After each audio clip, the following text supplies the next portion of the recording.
everyone. Welcome back to the Reality Wind Down, a podcast where we break down all the latest Bravo TV drama, biggest pop culture moments of the week, one glass of wine at a time. Yes. I'm Chase. I'm Cassidy.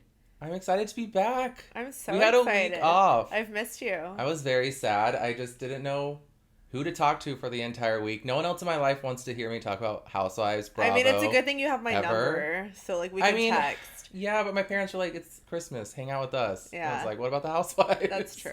That's very true. I mean, but it didn't stop us too much. We've definitely been in contact all week. Yes. And keeping posted. I was surprised that they had new Housewives last Wednesday. I was really surprised. I mean, I know it was like Christmas Eve, but like I just think it's kind of weird because now Below Deck has taken off. Not Below Deck. Southern Charm has taken off 2 weeks in a row. And Atlanta did this past week. I know. I was so bummed. I don't know if you guys saw on Instagram or Twitter. I was like, yes, get on Twitter, live tweet with us. We're going to be watching Atlanta and Potomac. And I put on Atlanta, and it was that episode of like Cynthia and her daughter watching, which was just, no. Like you did text me after that, and you're like, well, there is no Atlanta. We will not. And I was like, what about that live tweeting though? Yeah, it came through with the Potomac, and I feel like you guys are like interacting with it, and it was going pretty good. Yeah, I mean, Potomac was good. It was an hour and a half. I think that's probably why they held back on Atlanta. So let's give them this hour and a half. We'll do Atlanta next week. We have a whole season of Atlanta to go, 100%. So we're good with it. You had a good Christmas? I had a great Christmas. It was nice. Like I said, it was sad to be away from the podcast, but it was nice to spend some time with the family. Did you get any good gifts? Do I even have to? I know what you got, but I want you to tell everyone what you got because I'm so excited to use it. Okay, so I dug myself into a hole, essentially. I've been wanting a Peloton so bad. Like, for years, wanted it. Do I work out? No. Do I want a Peloton? Despite yes. this look, he does not work out. So I'm actually... He is wearing She by Sheree by Brooks Marks Double KS Killer Joggers. Knockoff edition. Knockoff. I can't afford $200 tracksuit. Is that how much they cost? I'm pretty sure, not gonna fact check that, but sounds about right.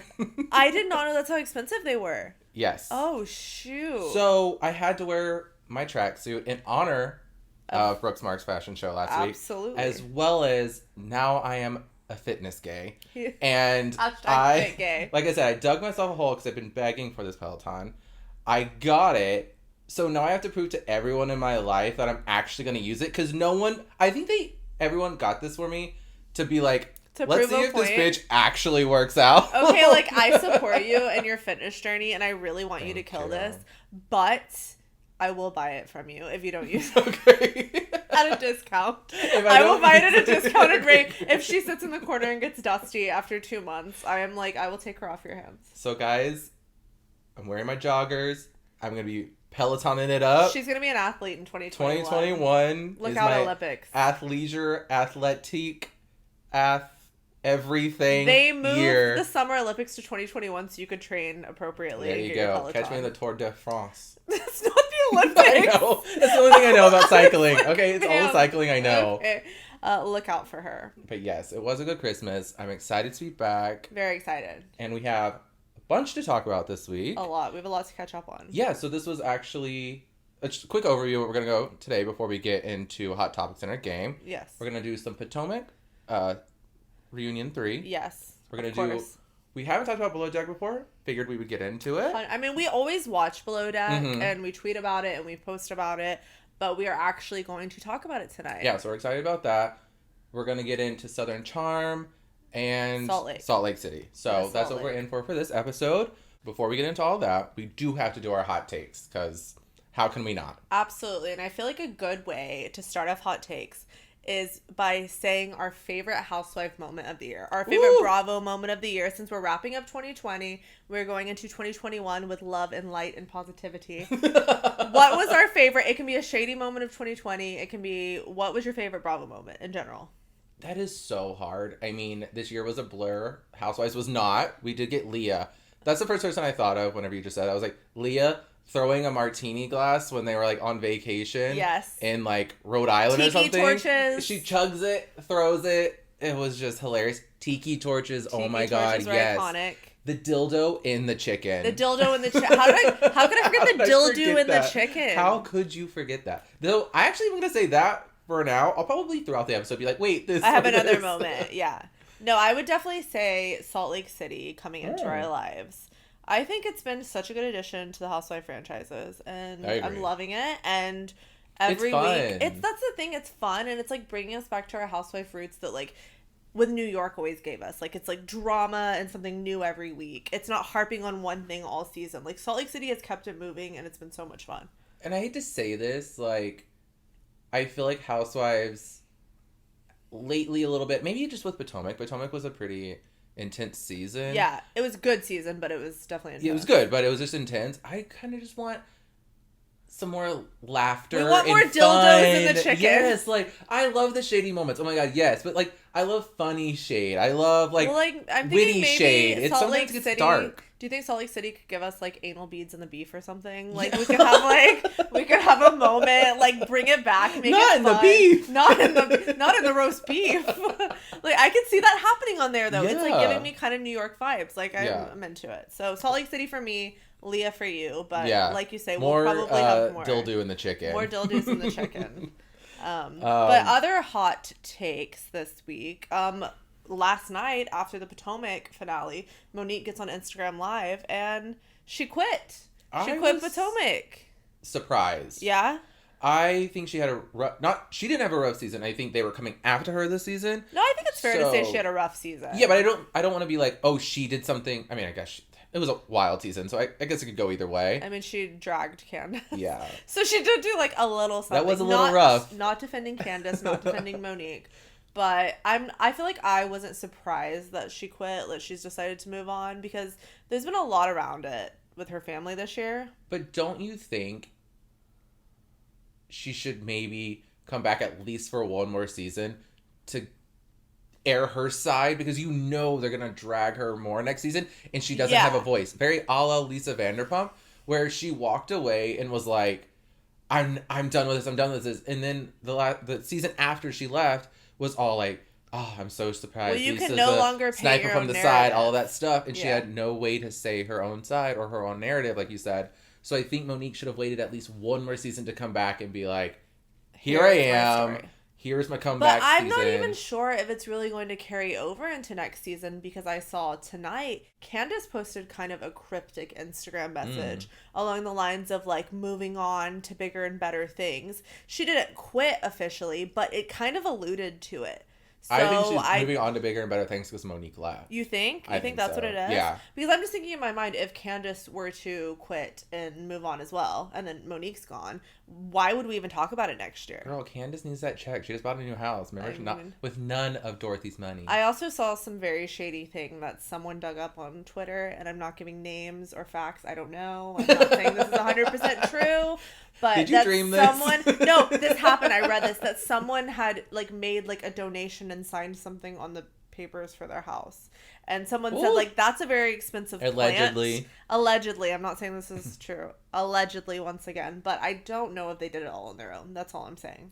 We'll move into our next hot take. Miss Hilaria Baldwin Dorit Kemsley, as we're calling her for now. We know this is a little bit outside of the Bravo universe, but since we have a Dorit who came in from Connecticut rocking I don't know what accent. She speaks a bit like this. PK, I'm from Connecticut. So it reminded us of that. And I don't know if y'all have seen all of the hilarious stuff on Unless you've been under Instagram. a rock, you've probably seen the hilarious stuff on Insta. Yeah, grew up in Boston, 4th generation Bostonian. Yes.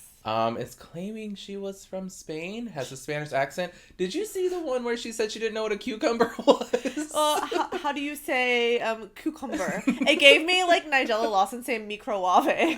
She was like, can we put the cucumber in the microwave? It was a moment. It's insane. I don't understand where these celebrities think they can make up a fake life. Also, like, what was she gaining from this fake life? It's so bizarre. I did see something online that, again, allegedly, but it's hilarious. So Alec Baldwin, used to be on 30 Rock and worked with Salma Hayek. Well, allegedly he was like hitting on her, going after her. Stop. And Hilaria Baldwin, now Baldwin, before this, heard this story from someone. So she put on a Spanish accent and stuff because she was so desperate for like a man and for fame. Chase Smith, did you make this story up? This is the most insane thing I've ever heard in my life. I did not see this anywhere. I feel like you created this. This is, you just like, what's your name? E.L. James, who wrote like 50 Shades of Grey. You just fanficked Hilaria Baldwin and Alec Baldwin. Is this real? I swear I read it. I do dream weird things. This is like my story with Candace. I know I read this somewhere allegedly. That allegedly is the word of the podcast tonight. I mean, that's hilarious. Hilarious. So a recap. Alec Baldwin is into Spanish women. Hilaria found out and started faking being a Spanish woman. Oh that was just too insane because it just did remind us of Dorit, and we had to touch on it faking because it's been everywhere, and it's. Thank you to, what was her name? Tracy. Yes. That did this deep dive on Instagram. Thank you so much for haven't doing looked the at it, Lord's go work. You're amazing. Our next hot take, I feel like we should touch on Vicky and Bronwyn. So some pictures came out of Bronwyn walking along the beach with her girlfriend. Tons of paparazzi pictures. And Vicky... She probably took of herself. I mean, it wouldn't surprise me if she had hired the paparazzi to have it out there. But Vicky decided to go comment and say, go home and be with your 7 kids. Oof. And I just picture her screaming like she did on top of the mountain, like...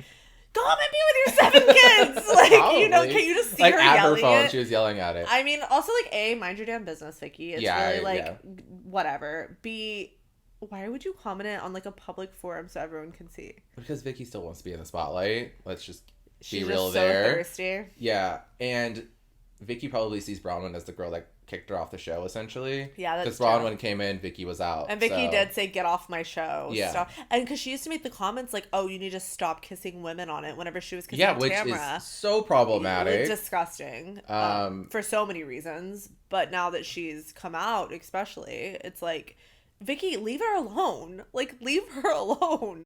Dallas is coming back next week, which is the exciting thing. We love a bit of Dallas. Because as their trailers are showing right now, it does seem goofy. It seems lighthearted. Yeah. It seems fun. Yeah. And I really hope that actually translates into the show. Yes. Because they always kind of like put Dallas as like a little hokey, a little like wild, a little goofy. Like I know a lot of people that are very into Housewives that still don't watch Dallas. Yeah.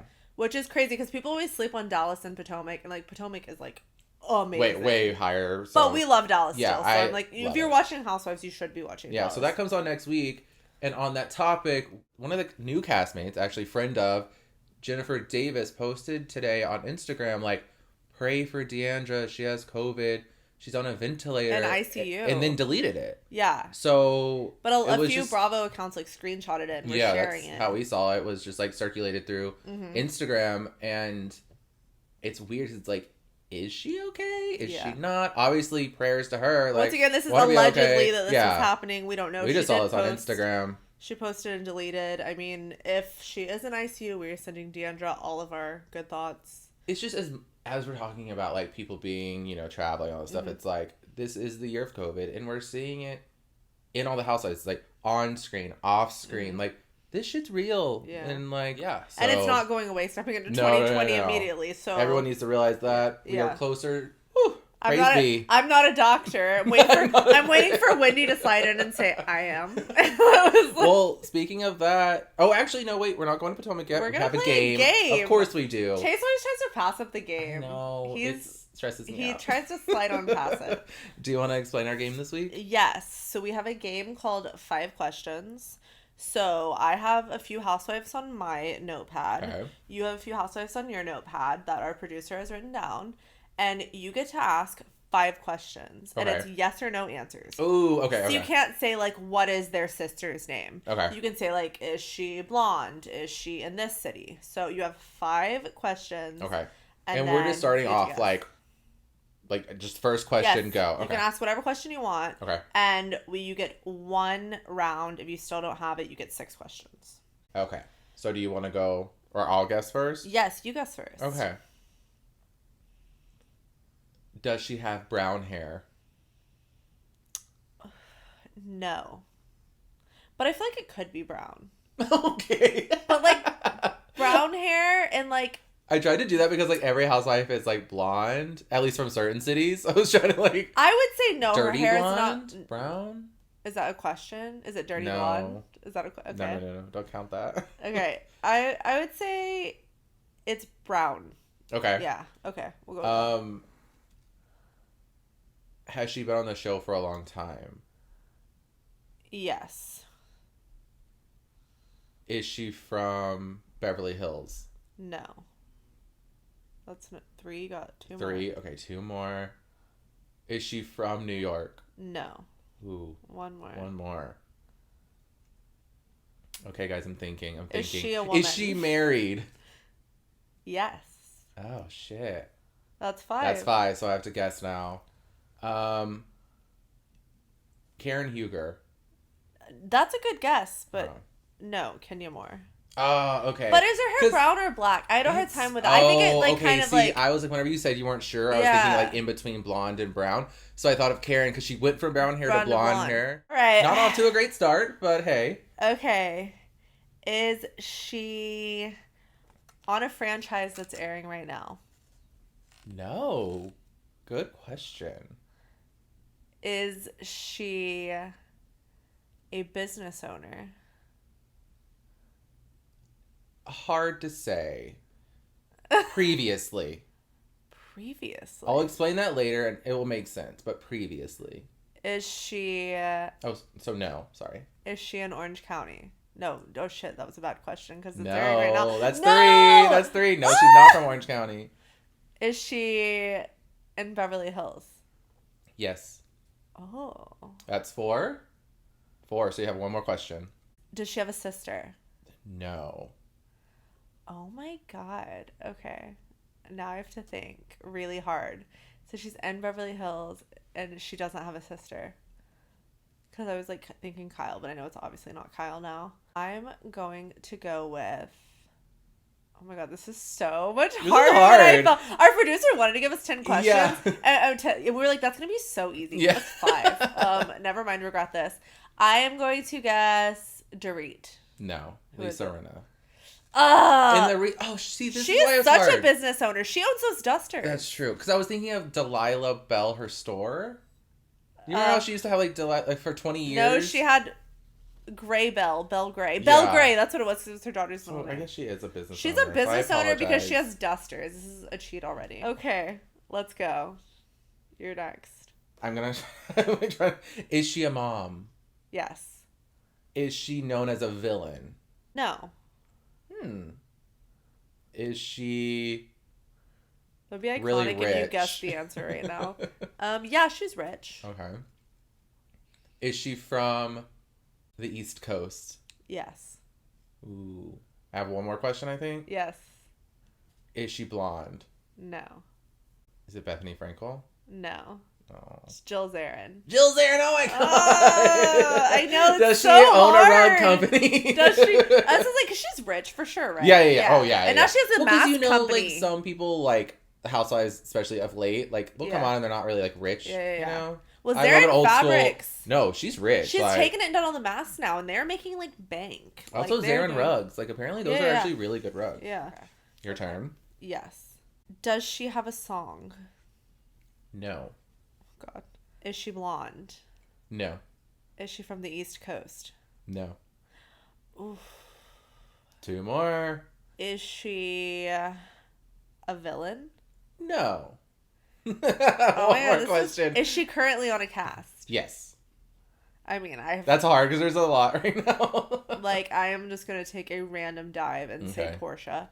No, Meredith Marks. Oh. So that's a hard one because, like, she's not a villain yet. Yeah. She's kind of just there. Yeah, no, that's And hard. she's actually not on either coast. So I feel like this is so hard. We're going to end at 0-0. Maybe we should, like, up it to 6 questions. Okay, we'll do 6. each. I think that's fair because we have not even gotten close. Yeah, like, yet. we are so far off. This is the hardest game. Yeah, like, maybe next time we play this game, we should do by regions. There you go. East, South, West, North Coast, as she says. Maybe what's airing at that time. Yeah. We'll try that. But this is still fun. Hey, we're still going for it. Maybe we'll get 1. Maybe our listeners even are getting closer than we are. Oh, like, what if that's true. people have already guessed it and we're doing terribly?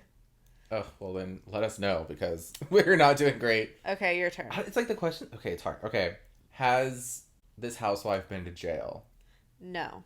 Has this housewife been pregnant on the show? No. Ooh. Is this housewife married? Yes.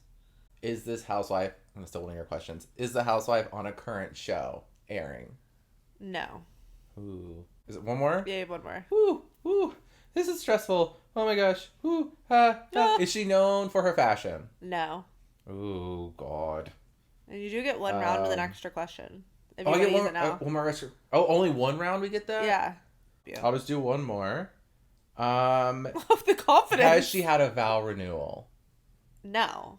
Oh, I mean, that didn't help me at all. I don't think so. I'm gonna go with Hold Tamra on. Barney. Yeah, no, she didn't have a vow renewal. No. Brandy Redmond.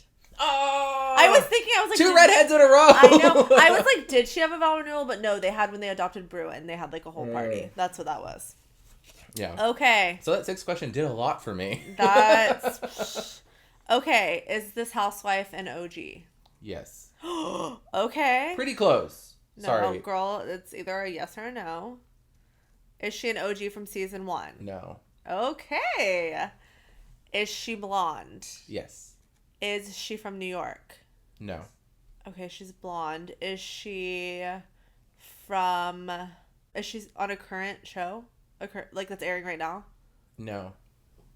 Okay. Is she a current cast member? No. Oh. Is she from New Jersey? No. Is she... I'm going to go with my bonus Okay. question. Is she from Orange County? Yes. Is it Tamra? Yeah. Yes, because you guessed Tamra. I know. Why did I not look at my card? Like, okay, I feel like it has to be Tamra. Why did I look at my card? Okay, I was like, I should have known not to guess Dina. her. Oh my god, that was actually really difficult. I feel pleased to have pulled off This game was hard. We're not done. We aren't? No, you get to ask. You have one more. You can I have tie one it more. up. We can end in a draw. Ooh, okay. Or not, because I might make our producer give us another one. I'm going to steal your question. Is she an OG? No. Is she on the East Coast? Yes. Is she in New York? No. Is she in Potomac? No. Oh, shit. Is it Miami? No. Was that a question? Oh, no, sorry. That was a question! You said Miami! No. Damn it! Is she a singer? No. I'm like feeling confident. She from Atlanta? No. That's it. You have to guess. I am so confused how this is happening. If you pull this out right now, I swear to you, I will like take a picture of your feet and make it the background of my phone. You said she was from the East Coast, right? I did. Oh, shit! Gina? No! Oh! What? Your confidence is Margaret Josephs. Jersey. Fuck, I forgot about Jersey. Sorry, I thought it was a trick question. Like, she's from the East Coast but doesn't live on the East Coast. Your confidence just gave me everything that I ever needed in life. You should have just gave it to me for the confidence. I am, like, so proud of your confidence, but no, it's the Marge. I fucking forgot Jersey. And I really only pulled this one off because you said Tamra, and I was going to guess Dina Manzo, which would have been so I don't know. off. I didn't look at my list of your people first. I was just going down.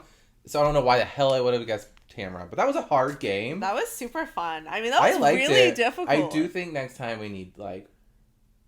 I need to think of some, like, questions. Mean, like, I couldn't come up with any questions. I've got to say Caduce to our producer because that was a fun one. Caduce to use. That was amazing. That was a lot of fun. With that pronunciation of the word, is it time to share with the podcast? Before we get into it, share with the podcast my favorite thing you've ever done in your entire life. Are you talking about my cheese story? Yeah, I think you need to share that with the masses. Okay, so I, like, pride myself on being really good at, like, English and, like, spelling, like the English, like, language pronunciations. I was at Target with my mom years ago, and we were walking on the chip aisle. You freaking love this story. It's so mean. I feel like I'm being bullied right now. We were walking on the chip aisle, and I walked up to, like, these new, like, market pantry chips they had, and I was like, Mom, we should try this one. Auged cheddar. And she came up She was like, I'm sorry, what? I was like, yeah, August cheddar. We should try this one.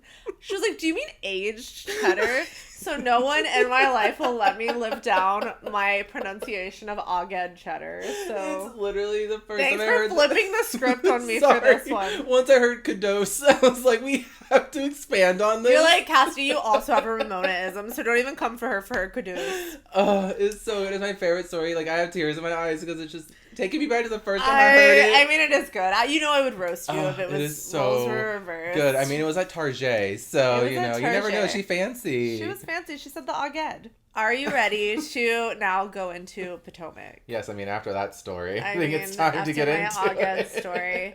Go into the finale and the end of Potomac. Yeah, this season. The third reunion? Yeah. Yeah, third reunion. Extended reunion. Finale of the season.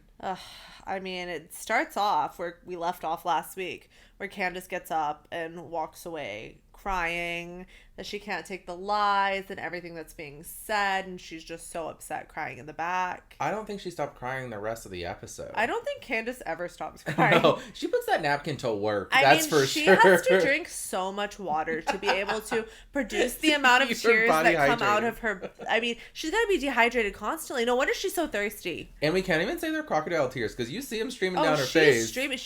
She really missed her calling. She should have been an actress. Yeah, I mean, she probably just wasn't getting like hired. But... Oh. I mean, I feel like all Miss America people go to like try to be actors. I totally forgot she was a Miss America. It makes so much sense why she's a drama queen now. Yeah. Sorry. Oh no, hold on. Miss America, Miss United States. We don't want to make that mistake after Kenya. Like we don't want to. I don't know. Miss Pageant is what we will call Pageant queen. But it's like kind of sweet. Like I do think that her husband is a good guy. He's backstage. Chris is like trying to get her to like laugh. Like get out there, finish it up. Like we'll go have dinner. We'll go bang after. Like he's like being funny and so you're like really getting going right now. You just hate her so much it doesn't matter. Yeah, I'm just gonna keep it quiet for now. Oh. I have so many thoughts. Sorry, we'll get Chase into it. is gonna keep quiet. I mean, this is a first for Rare. us. But she comes back and Monique had been sitting there saying that I felt really triggered because she had put her hands in my face and it took me back to a place in my youth. Because Andy was kind of coming for Monique, which we all feel like Andy was coming for Monique. He was like, you're unemotional to this. You're giving us nothing. You haven't even apologized. She got up and left to cry. And she's like, I'm still processing what happened like myself. I wrote down in huge letters, Andy is coming for Monique. Andy clearly picks sides. Andy is being rude. Like, it was just rude. But do you think it's like because Bravo has come with like the, like, they've kind of drawn their line in the sand, like we don't want to look like we're condoning violence at all. Andy really come for Monique. Do you think that's what happened? Because I could see that happening. I don't know if it was Bravo that did it. There was just something he had against what was going on with Monique. And later Chris, he like doesn't just do it then about the stories and her no emotions. He does it later to Chris. Well, I don't know if he does it to Chris, but we'll get into it. I think he does. We'll get into it. But, I mean, Monique does say, like, I do feel like I was very triggered. And Candace says, well, I felt like I had no choice but to file charges because of all the lies that Monique was spreading and her quack lawyer and everything she was saying. It's like her lawyer was quack because he did his job and getting the client off of charges that were filed at them. Like, does she know what a lawyer's supposed to do? Because, like, that's literally the purpose of why Monique got a lawyer was 100%. To get her off of the charges. And Monique does, like, I think, like, my biggest takeaway from this whole fight and argument, like, Monique does apologize. But Candace, at the end of the day, feels like I think she says it's 365 days too late. Which is, she's like, you're only doing this and you're apologizing now for the camera. I appreciate the apology, but it was a little too late. Yeah. I think. I would agree. But I do think it's either, like, you just need to drop it and move on, or just decide you're never going to speak again. Yeah. Like, it's one of the two options. I just don't see how. Because Candace even admits, like, I do get that I kind of provoke people. I'm good at cussing and fussing, which I was like, she should, like, write a country song called Cussing and Fussing. Like, it would be better than her. Exactly. Which she still swears was not about the fight. It was about her. Sorry, Monique. It was 100% about her. But hold on. Go back really quickly about why you said Candace filed the charges. She said a lot of it was because of, like, the internet backlash. I'm like, she literally said that she sued or pressed charges against Monique because of the internet was going against Candace. Like, that's so petty. That to me right there, like, and at the end of the day, the courts did not throw out a case because that's like literally saying that, oh, you murdered someone. Oh, I murdered someone back. So we're good. We threw out the charges. That's not why they did it. That's not why it happened. They threw it out because they saw no case there. I mean, the next part on this reunion when the husbands come out. Yes. And Andy tries to talk basketball. He's like, did you guys watch the Michael Jordan documentary? It was the best thing I've ever seen. Chris Samuels, did you watch it? The shade that Chris... If looks could kill, Oh. he would have had, like, laser beams come out of his eyes and just, like, obliterate Andy. Like, no, I did not watch the basketball documentary. But I did see all the drama the girls were starting about my family. Oh, I saw the lies that were being spewed. Oh my God, what a moment. Like, Chris Samuels did not come out to play at all. Like, he was like, I am here and we're going to talk about what you guys have been saying about my wife and my family. That's it. One thing I have to say quickly that goes back to kind of why I was shaking my head earlier about Candace and Chris Bassett.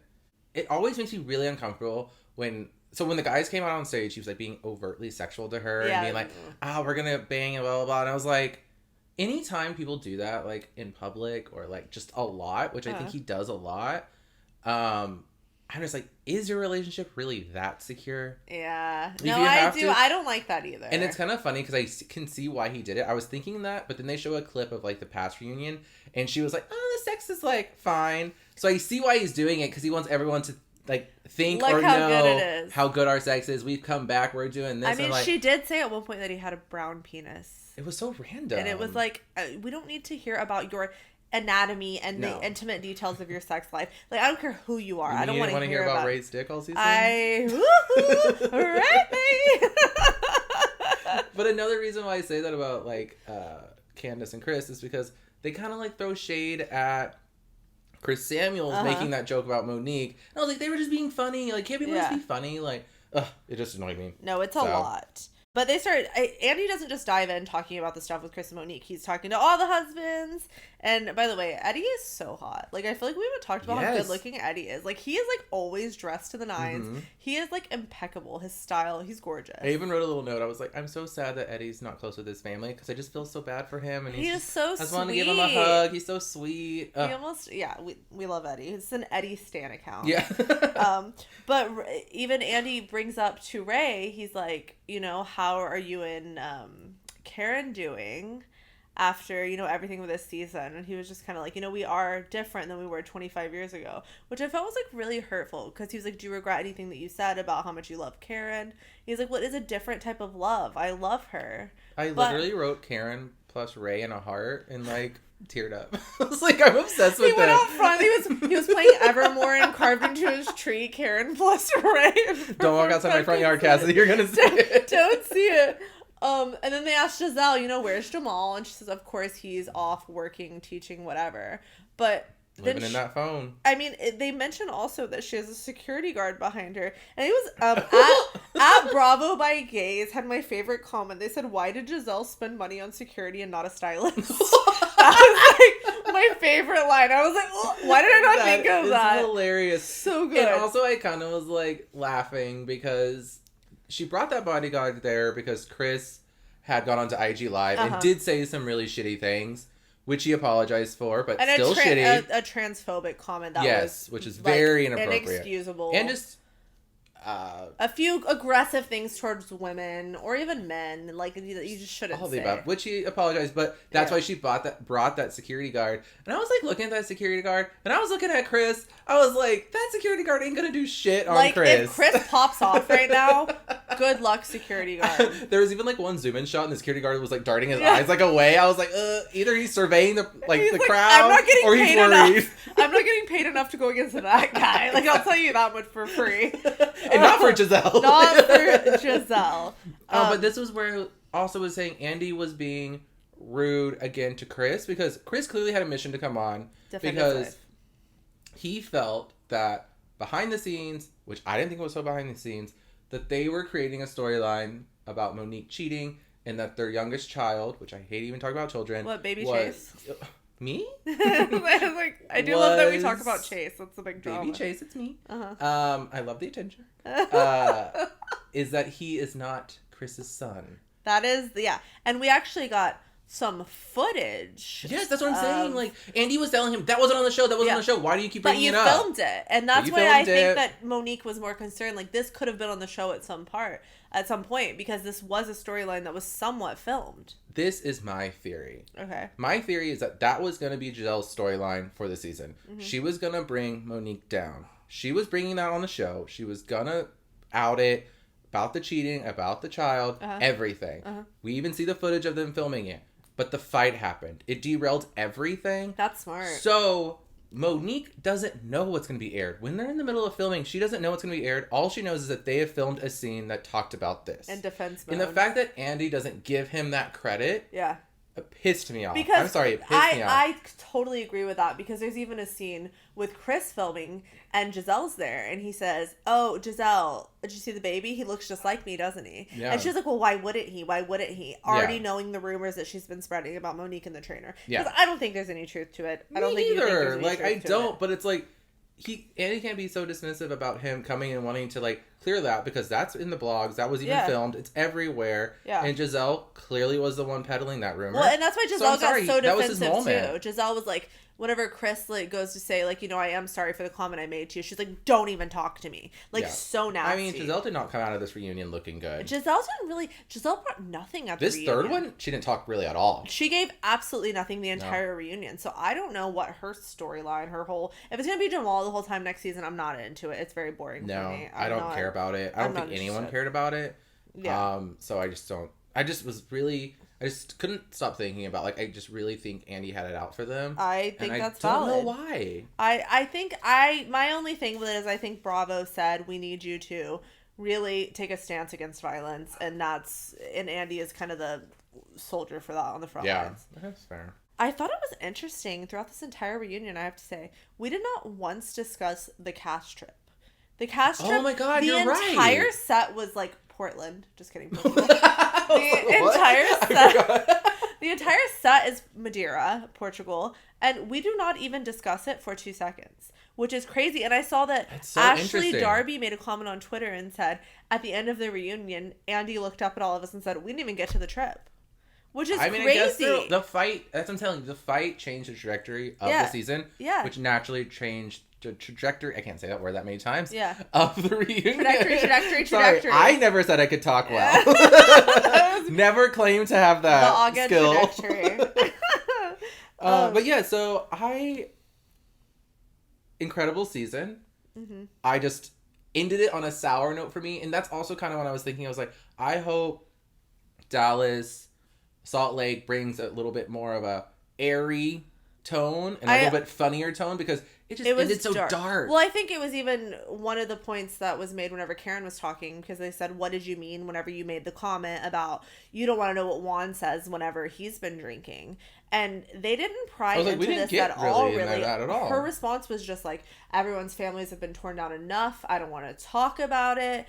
And of course, Robin had her little comment like, well, it's because you haven't been around him whenever he's ever been drinking. But I still think the fact that we did not dive into that at all was pretty weird. Like, that's something that if I was Andy, I would be like, no, but what did you hear? What did you say? So the fact that they let them get away with that was a bit strange. I think it's just because it was such a heavy season. And I think that's why I keep going back to, like, how Andy moderated this reunion, is because, like, clearly he's the one picking and choosing what they deep dive into. Right. And I think there were certain points where he missed the right angle. I agree. I don't think he took the right road on certain things. And I'm not the professional, just the watcher, but that's my opinion. I mean, we also did not get any more of the binder. We got, like, oh my God, you more of the binder. About that too. It was like the binder came out so strong, and then nothing. Can we buy a copy of it, like, at, like, BravoTV.com? I would buy one. Every girl had a tab. I want to know what was in those tabs. I agree. I can't believe that. Also, like, poor Monique did so much research. I know. And then, like, she, like, spent, like, her entire time she wasn't filming making this binder, and we got none of it. I mean, I was shocked by that. My only other takeaway from the reunion is Ray and Karen, I am begging of you right now, please do not renew your vows as you discussed. Oh, you're right. Because we want your marriage to survive, and we love you two together as Me too. insane as their relationship is. Yeah, but I love it. I don't want them to get divorced. No. So please don't renew your vows. As we know, the Bravo curse is alive and well, and we can officially say it's alive and well because Bronwyn and Sean have split now. And also, Andy even referenced it. Yes, I know. I was like, I tweeted it before Andy said no. I was like, okay, cool. I mean, it is alive and well. Got you. That was Potomac. But before we leave Potomac, I do want to ask you, who should stay and who should go, if anyone? Oh, that's a good question. I mean, ideally for me, I would have had Monique stay, but she's gone. I was going to say that too, Monique stay. I'm fine with Candace leaving. I would say keep Wendy because I think she has potential. I want to see her season 2. And I want to see Eddie. Yeah. I selfishly am so like, stay like selfish Wendy. reasons, but Eddie. Obviously keep the ground down. Giselle can go for me.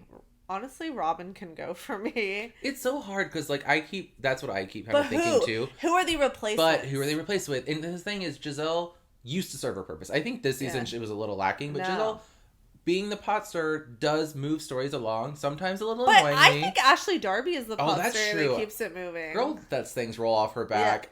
She literally, like, she stirs it up and then she, like, lets it keep going. So I would say Ashley stays, Wendy stays. I mean, Giselle and Robin will probably stay. Karen stays. I think they'll bring in one new housewife just to I fill think Monique. one or two. Or two, like maybe a full-time Brenda, maybe. Yeah, I think we bring in one, maybe two. Yeah, I don't see any of them going. Well, Potomac, you did us well. I would give the season a 9 out of 10. I would say agree. It was great. It was great. Now we're going to move on to Salt Lake City. Kick it off, Brooks Marks.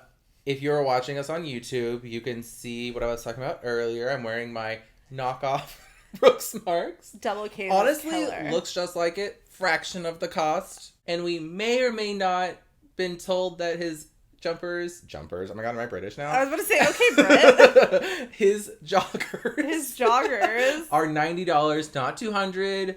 But I think they're selling on the black market for $200. These were still cheaper. You bought it on the black market for $200. It's not Brooks Marks, it's Brooks Marks. But it's still the double K's and it's killer.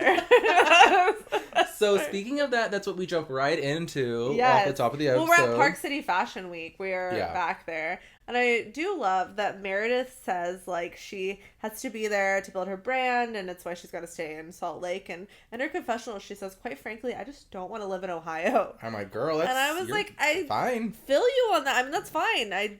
Nothing against Ohio. Never been there. Have no opinions on it. But it's like, if you like a city, you like a city. It's exactly. She wants to be there. And then Mary is going to this fashion show because Meredith's having her fashion show, and then Brooks follows. But I love that Mary says, I am so excited that fashion's finally being brought to Utah, blah, blah, blah. And I was like, but girl, have you found it yet? Like, you've seen Mary's looks. Well, and the producer chimes in and is like, hey. Why would the producer say hey? The producer was just like, Mary, hey. What's up, girl? Hey. No. Chase would be the best producer ever. Hey, girl, hey. So the producer says, Mary, are there good places to shop in Salt Lake City? No. That's like, am I supposed to say that? She's like, ew, she's always so, like, meek and weird. But also, I say this episode did not give us a lot of Mary, and I think that's why I enjoyed it. I was going to say, maybe we needed a break. Yeah. Also, side note, Chase, what's one of the presents you got for Christmas from your mom? Oh my god. Okay, guys. Where is it? You should have brought it. I should have brought it. I'll post it on our Instagram. Yes, we'll do that. Yes. So I had the joy of opening up a present, beautifully wrapped. Beautiful paper. Bon appetit. Bows, everything. I open it up, and what does my nostril get? What does it get? Hospital smell. He literally got perfume. That's mother, hospital smell. a supporter of the podcast, I'll give her that. She listens clearly. Gifted me with the scent of hospital. Guys, we're literally going to post it on our Instagram. It's hilarious. Amazing. Oh, it was so funny. The fact that it exists is amazing. I wrapped that right back up and put her in a box because it was strong. We're 100%. It will be on our Insta. I'm probably going to post it tonight, and this episode will air in a couple days, and you guys can go see it. Oh, so funny. But Whitney walks the runway for Meredith, and, like, she comes out a la titties poppin', like Mr. Reed. They were iconic, and she gives us a line that I feel like is amazing. She says, I feel like I could have a career in this if I gave up cheeseburgers and put 6 inches on my legs. I was like, same girl. Yes, Whitney, winning me over one cheeseburger at a time. I'm like literally one Peloton Peloton ride in, and I'm like, girl, I can walk the runway in these Brooks Marks. I'm so skinty. Skinty legend. Brooks is walking to his fashion show. He's walking like Ramona. Like it was like a cult. It was terrifying. His eyes weren't popping, but he was a corpse. No, but he was walking. And did you notice the people? Okay, he had one jogger, bear in mind, and six people behind had on these same joggers, wearing it a little bit of a different way, but they were jogging behind him. Did you notice? Yeah, it was weird. It was like he was like Jesus, and the cult was following him. I don't know if they just kept replaying it, but it made it seem like he just walked around in a circle like 5 times. That's exactly. And I was like, but like if I could hire like 5 hot guys to jog behind me, would I be opposed or would I do it? I would do it. No, I don't want to walk in front of me. Oh, you want to watch the ass? You want to watch the ass? But no, I think Jen even was like, I support him. I've been wearing his joggers for like months now, but like, is one jogger considered a fashion line? Yeah, I don't know. We'll see. TBD. I mean, obviously the dad wasn't feeling it much either. Oh my god, when they FaceTimed him and he said, "You guys look like aliens," or "Have you been abducted?" Yeah. Like, I was Seth. like, Seth, I feel you. Chase did text me during that moment. He was like, "I'm with the dad." I was like, "Ugh!" I was like, "Where's that town? I'll move there." Oh my god. The next day, Whitney comes to visit Heather at Beauty Lab and Laser and to get a whole facial. And the episode, I feel like, was really centered around Heather and her journey through the Mormon church, kind divorce, through everything being Mormon. Because she's sitting there whenever Whitney's getting her facial and she's talking to her about it. And like, I love they're doing like a little like like montage, and she's like, and when I got to Forest and then this, and like you can tell Whitney is just like so zoned not out. There. She is like, and she even says right after Heather finishes talking, she was like, sorry, I was like mentally somewhere else. She's like, what did you say? Maybe, and I'm just realizing it now as we're talking about it, maybe Whitney won me over this episode. Woo! Maybe I was just about to say, like, I don't want to talk too much about like looks and stuff, but I will say Whitney without makeup, without everything, looked stunning. I mean, she's gorgeous. And just gonna put that there. That's not the reason I like her, but she is stunning. I mean, she was really gorgeous. I'm not going to deny that.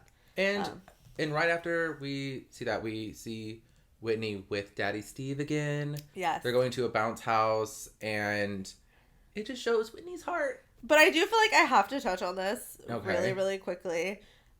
Lisa was with her son. Oh, yeah, you did like this part. I love this part. So, and I feel like people on Twitter love this one too. She's talking about her goals, like, because you know Lisa and her goals. She loves to talk about her goals. She was like, I want my sons, instead of playing Monopoly, we're gonna sit down and write down our goals for the future. And little Henry, how old is he? Like 8, 9, he has to be maybe? like 8, yeah. His goals, and You mean brand ambassador for Fresh Wolf? I'm sorry, for Fresh Wolf, his brand. I quote loosely. He says, I want to get straight A's. I want to meet Post Malone, get kissed at 15, and have triplets. And I was like, come through specific Girl, I can't goals. even make a week goal. I know, He's making right? like lifelong goals. I'm like, what? Cracking up at that. I don't know what I'm doing after I drink this glass of wine. I mean, I'm probably gonna pass out after drinking a glass of wine. That's fair. So you do have a goal. To make it to the bedroom after you finish that glass of wine and not sleep on this chair. Okay. Goals. But Lisa also says, like, I want my company or my empire to be worth $1 billion in the next few years. Yeah, I want my joggers to be worth $1 billion too that I'm coming out with. I mean, maybe we should get into the tequila like marketing business if we can make $1 billion in the next 5 years. I feel like that's the only liquor I could like actually produce, because I don't like tequila, so I wouldn't drink it. Like, I could have it in my house and like advertise I'm for sorry, it. I was like, girl, it's the only one you can produce, and tell me how you would produce it. Oh, agave. You would fly to Tequila, Mexico with Exactly. Bethany will tell me everything, okay? Oh my god. I'll call her up. But sorry, I had to jump to that. No, that's fair. That was a funny moment, and I knew you liked it because she did text me. She was like, that was cracking me up. But back to Daddy Steve. Daddy Steve was actually like a somber moment, so I'm happy you did something funny. Yes, so it is going back into like Whitney's relationship with her dad and his struggles with sobriety. And he's getting his like first weekend pass or day pass or something away from the center. Well, I think he's been there 21 days, and he's decided after talking with his therapist that he can leave now, and it's a 90-day program. Yeah, no. You could just see her, like, she wants to say stuff on camera, but you just see the, like, emotion, like, drain from her, or even, like, her excitement drain from her face, and she's like, I don't know how to address this. Well, it's just such a touchy topic, too. Like, it's something that she just wants to see her dad do well. And I think she feels like a sense of achievement almost, like getting him into this place and being like, hey, he's going to stay there and do good off of it. Yeah. But then whenever you hear 3 weeks later he's ready to leave already, it has to feel quite defeating. Because it's like, I know that you need to stay there the entire time. Because she's his biggest supporter. 100%. So. She's kind and she said he's done this before, which and is she's just, kind of I his hated only that. supporter. Like, I think that her siblings and stuff support him, but she's the one I think that carries most of the responsibility on her back. Yeah, and like, she takes him to the places, she goes with him. Yeah. She's talking to him like when he has his day trips Yes. and stuff like that. It was just a touching moment, but a sad moment. I agree. Daddy Steve, we believe in you. We do. We believe in Daddy Steve. We believe in you. Another little like cutesy sad moment, which I think is another reason why we love Heather, is how close she is to her daughters, and she's like a true family woman. She loves her family. And there's just like a touching moment with her and her daughters saying like, I'm struggling with my Mormon faith. I'm struggling with talking to y'all about my feelings, stuff like that. And it was just cute. I just wanted to say it. It just makes me love Heather even more because I think she's being so vulnerable. There was a shocking moment about that whole conversation to me is when she was talking about when they went through the divorce. That like there were kids on the street that weren't allowed to play with her daughters because she had been divorced. I was like, what? That's a thing? I can't That even was mind-blowing Yeah. to me. I was like, you're telling me that they weren't allowed to play with the kids because the parents got divorced. Yeah, and she was kind of saying, she's like, he's fine to go on and do whatever he wants. Yes. I'm the one that gets like... If I want to get into heaven, I have to get remarried to a Mormon man. And like he can go and marry 20 other women. And you can see where I think she's really teetering on if she wants to stay in the Mormon church. Yeah. I don't think she'll commit to actually leaving the Mormon church because it's like... It's her whole identity. It's ingrained in her at such a deep level that I don't see how she leaves. But you can see where she's kind of like telling her daughters, like, hey, if you don't want to follow this path, don't feel pressured because I saw the goods and the bads and you decide for yourself. I completely And I agree. thought that was just an important conversation to have, like, I'm going to support you no matter what. Yeah. And we've seen from like Instagram and all of the above, that Heather is like a big supporter of all like communities, LGBT community. It's not just Mormon religion. She's not in the Mormon box, and that's what she struggles with so much. And so I commend her for saying that to her daughters. Because it's like, hey, I support you. And not a lot of people get that from their parents. Also our meatball queen that we stand because she ordered meatballs again on this episode. Burgers, meatballs, food. Like, our queen. Once you start talking about that, we're in. I'm in. I'm like bending over to be like, make sure these people here. We're also, I love it. I'm saying this here on the podcast to hold us accountable. We are starting keto in the new year, and I don't like that this is going to be very difficult for us. But I am. I've already had to admit my fitness journey. I can't do both. He's going to be a skinty Peloton queen, and we are starting keto. So just letting everyone know that we are going to probably be talking about food even more because we're going to be starving. Yeah. But the last thing I think that we have to touch on with Salt Lake is Meredith is being very coy about this split from Seth. She's keeping things very private, and that's clearly bothering Jen because she had a moment on the episode tonight where she opened up about her mental health and everything she's dealt with Sharif and having to be very strong post her dad's death. And she said, I feel like I've been so open, but I know things about Meredith and Seth's split that's not being discussed. And producers dive in and say, hey, no, I'm just kidding. Producers dive in and say, what do you mean whenever you say that there's more to it? And she says, well, we were in New York a year or so ago, and there was a man there, and he said, Meredith is the love of my life. I'm going to marry her one day. She's my soulmate. I'll make sure she gets back up to her room tonight. This made me so uncomfortable to watch. I know. And the fact that Jen dropped it, and she was like, and I thought it was crazy. So... we'll see where that storyline takes us. And that was to Whitney. And Whitney, I think in her confessional was like, I don't think she should be saying this. And I also want to point out, has Whitney ever met a pole she didn't like? Whitney and I was getting whiplash watching her on the pole. Because they had this conversation right after Whitney's like trying to teach Jen how to like swing on the pole. She was also like lifting weights the entire time she was talking. I was like into it. I was like, as y'all know, fitness journey. I can't wait till the next week on the podcast when you're riding the Peloton the entire time. Bear in mind, the Peloton is like directly to Chase's left if you're watching on YouTube. So he's going to be Pelotoning the entire podcast. If you just hear some like swishing, it's oh my god. like... I want you to get so good at Pelotoning that that's your challenge for like February. I want Chase to Peloton the entire time we podcast. I can't. That is the challenge. But another challenge is I was going to say every time we see Whitney on a stripper pole or talk about a stripper pole, take a shot. I'm going to be so hammered by the end of it. Take a Vita tequila shot every time.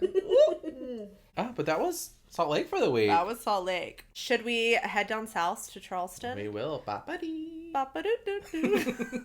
Like the best part of Southern Charm. I know. Do they even still do that? Because I just sing it anyway. No, I don't think they do anymore. Oh, well, I love it. I don't know. They might do it, it, but they don't do the full theme song intro. You know what? Bring it back if it's not. But okay, to kick things off in Southern Charm, I feel like Austin is really reveling in the fact that Shep is having relationship drama with his girlfriend. Like, he's loving it because Shep's always loved to be like the big dog, like, oh, like, screw her, like, get over her, move on. And now he's like having drama with his girlfriend because he's been a real ass to I was gonna her. say, like, it's Shep's fault. I mean, Austin can't talk because, like, I don't know what his girlfriend expected whenever she found out she had COVID. Like, was she expecting to just stay with Shep? But once he tested negative, I don't know where she thought, like, was gonna happen. But see if you were in this situation, obviously y'all would need to separate, like, you and your boyfriend. For sure. But what do you think, like, wouldn't you want him to be FaceTiming you, calling you, texting you? No. I don't think he was doing that. Like, you can't catch it through the phone. Like, he could have been FaceTiming her. Like, Soulja Boy, Kiss Me Through the Phone. Like, he could have been, like, calling her and talking to her.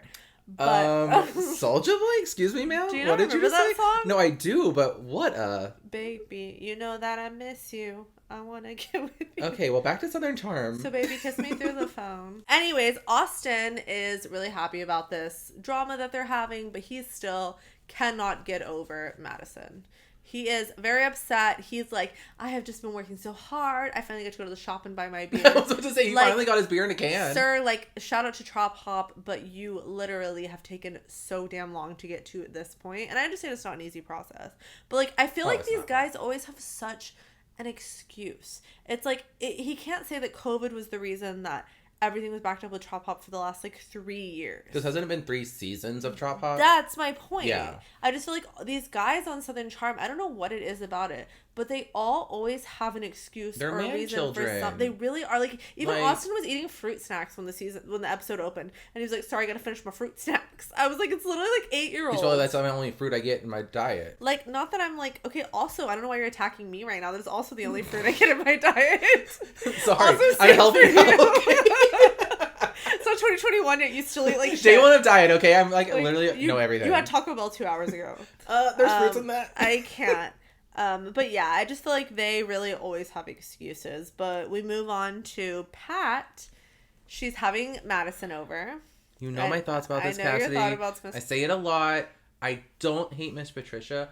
I just don't understand how she can be the center of this entire episode, really. She's the whole episode. And I get kind of like a funny, like, oh, she's going to come in and like talk or make it like a shady remark. No, she was blah, like blah. the focal point. These girls are calling her as they're like driving to work and being like, Leva calls her and it's like, hey, Miss Patricia, like, I'm driving to work. She's like, why don't you come over and have a drink? Because Madison's already there. Come over and give me a virtual hug, by the way. I love that Pat kept telling everyone that showed up to her house she was giving them a virtual hug. It was like, ma'am, this is not through the internet. No. You were giving them an air hug from 10 feet away. And I'm just like, why is Patricia even having the moment to say virtual hug? I agree, but I like her. You know I like her. I just don't understand why she's the center of the storyline sometimes. I liked this scene with Patricia because she does say, because Leva starts talking about everything that's happened with Catherine, and Leva was like, I hate like this baby voice that Catherine used on our FaceTime call saying, I just didn't know about the monkey emoji, which we all know is bullshit. Right? Patricia was like, I am cleaning my hands of her. I'm done. Like, we need to throw her out into the tundra. Catherine is done. She's inexcusable because Catherine's saying at this point that I didn't know. I was just defending my friend. Her friend. Because this is cutting in between her at the boys' house, right? Yes. Yeah. Catherine at the boys' house. It's showing her like I literally didn't mean it, whatever. Yeah. And like Leva's just referencing the FaceTime. But like Catherine was defending her friend that was having this massive Trump rally. Like, so when Catherine's like, I didn't know that it was anything to do with that. No, that was the fight you were having. You knew. Yeah. You know what I mean? She knows she did something wrong. She just needs to say. And she won't own it. No, and that's the problem here. Like, own it. You backpedaling and digging yourself a deeper hole is not going to help you. I'm the furthest thing from racist. Like, I feel like anyone who says that is just like, the fact that you're even having to defend yourself on this is just like. The thing is, she can just be like, hey, these things, I said these things. They were wrong. I took it too far. I'm going to learn from it and grow. And I think people would be like, okay, then we're going to teach you how to grow from this. And that was another reason Pat was like, I'm done with her, like, even after bringing up Pat was always done with her, I feel I feel like she tried to give her a hot second. Yeah. I feel like Patricia does do good. Yeah. When she's on the show. Yeah. About keeping the storyline moving. So she'll be friends with Catherine to keep the storyline going. But I think this was her last straw for sure. I agree. Pringle's ex-wife comes to visit. It's clear Yeah, that was he has interesting. nothing under control with those boys. No. He was like, dad camp, like shots of syrup for breakfast and let's party. I always commend though, like people that can like really co-parent, and it seems like they could. I mean, I have nothing. I don't have kids. I don't know anything. You don't? But I mean, being a Walter. Nothing he knows of. But it just seemed like they were fun. Like it seemed like a cute little moment. No, I agree. It humanized Pringle a little bit. Yeah, I would agree. That's when Taylor and Shep are reunited for the first time in the next scene. And they've decided, like, they're going to move forward in their relationship. He's like, I talked to my therapist. I do realize I belittled your feelings. So I think that was, like, kind of a growing moment. Yeah. I mean, I'm not a Shep fan. But that kind of seemed like a moment. We'll give it to him, right? Yeah, we'll give it to him. But next up, we head to the Low Country Boil. And Shep and Pringle rode together. And he made the comment, like, and Pringle made the comment, I went and hung out with Madison and her son, and I told her thighs looked good. Like, he's so weird. I literally see the clip of, like, back in the day, like, whenever girls' ankles were showing, they're like, oh my god, my sexy ankles. Them ankles, though. Yeah. Like, I mean, I still think that, like, whenever I show my ankles in, like, high jeans or something. I thought you were about to show your ankle right now. I mean, I'm pulling my leg up. I'm like, this is sexy. Watch it on YouTube. Like, sorry, it's getting risque up in here. I was like, can you see my ankles? Oh my god. But yeah, Austin says, this is a moment that I was going to call out, but you made me tell my August story. So the best story. So now I feel like I can't even call this out, but Austin does say to Pat, because she's showing him how to eat the crab at the crab boil, and he says, all of this is eatable. And he was trying to say edible, and I was like, but now that my August story came to fruition, it's actually just as funny, because Cassidy, you're just like I'm them. Justin, call me Austin 3.0.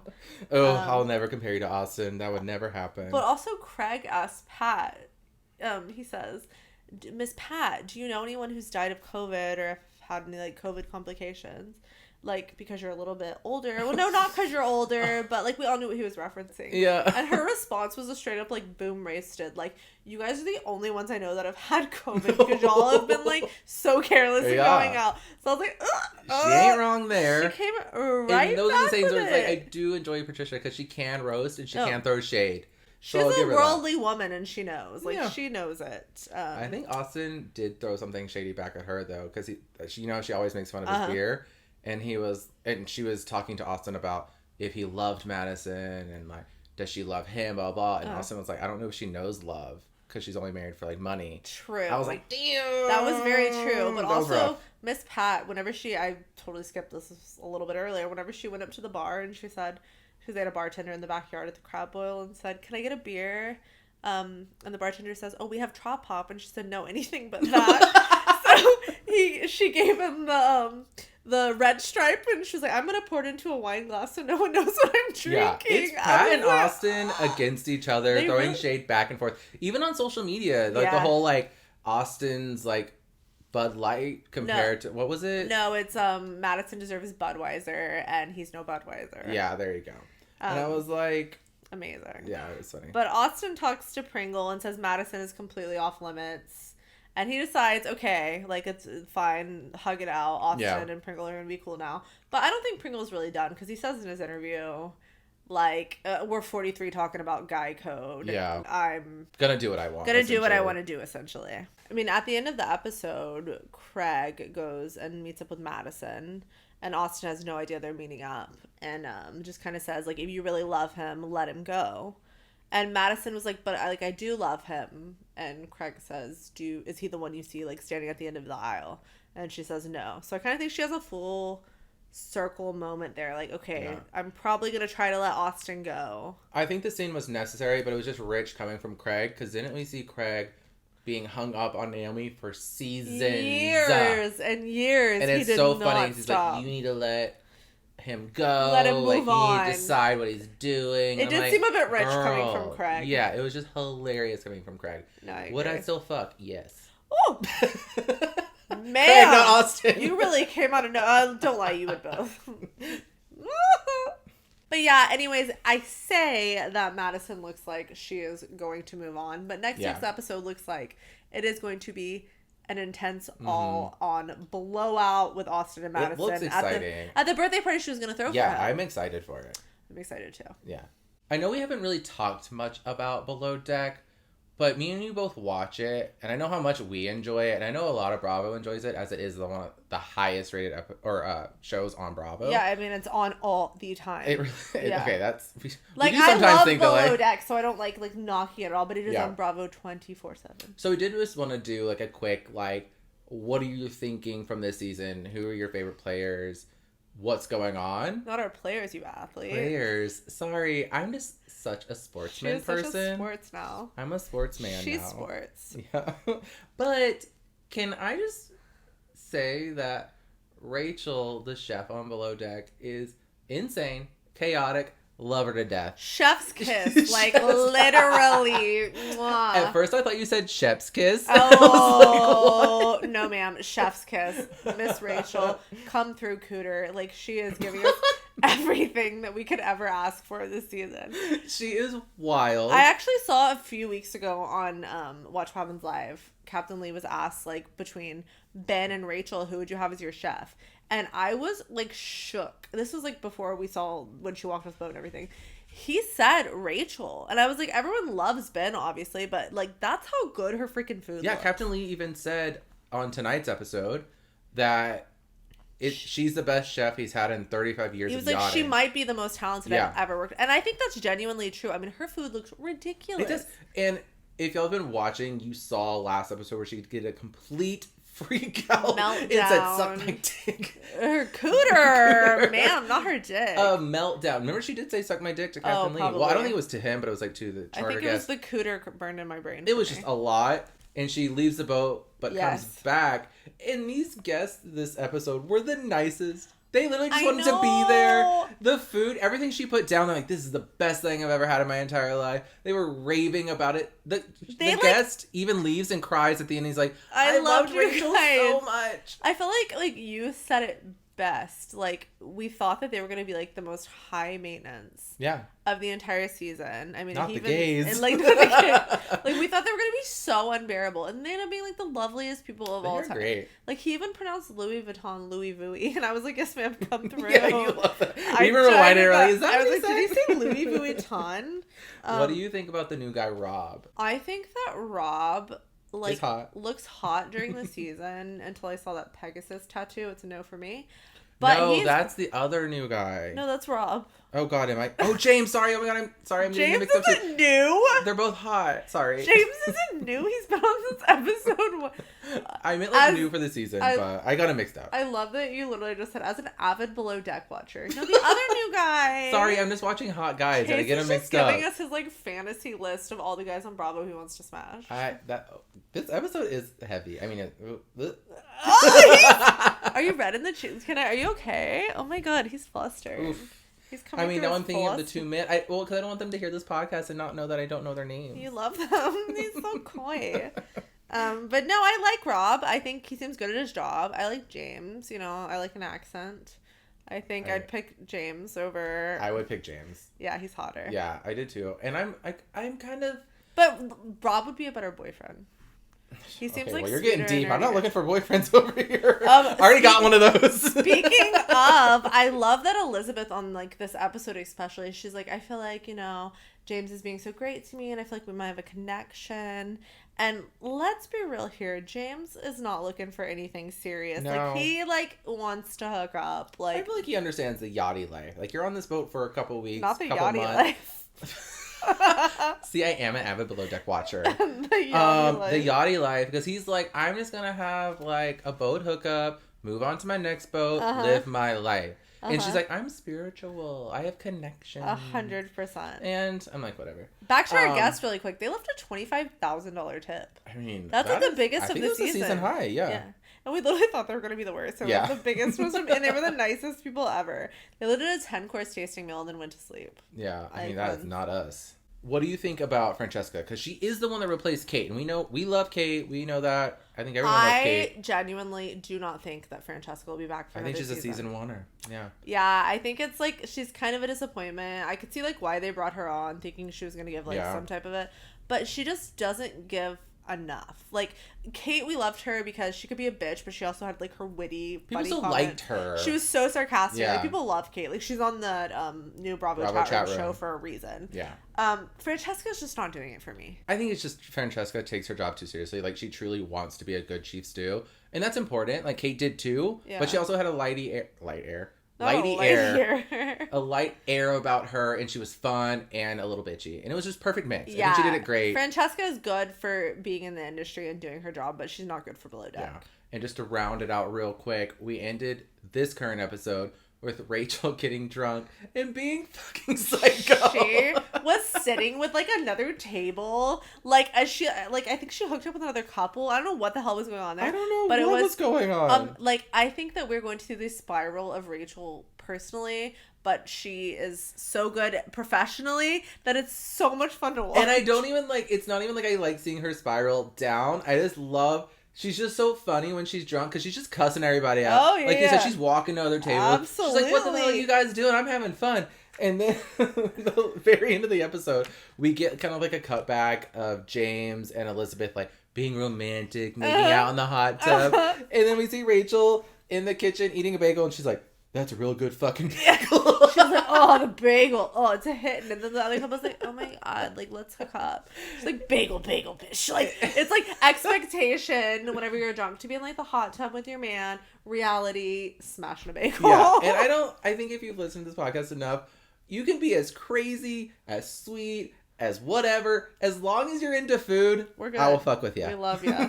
Except in the new year, unless you're into healthy food.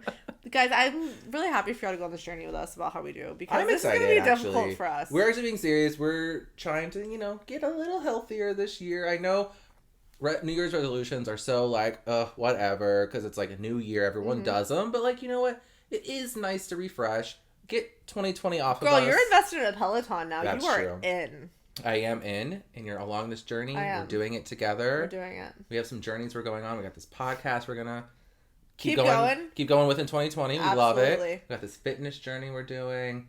Oof. Yeah, moving on up. 2021. I see you. I see you. We see each other. No, don't see me, because 2020 saw me. 2020 saw me too hard. 2021, stay in your lane. I'm coming for you. We'll meet you eventually. We'll see you there. Don't come for me. Well, I'm happy to be back. It was so much fun sitting here. I love it so much. I'm so happy. Next time we see y'all, it'll be next year. Happy New Year, guys. Happy New Year. Stay safe. See you in 2021. Cheers to that. Cheers.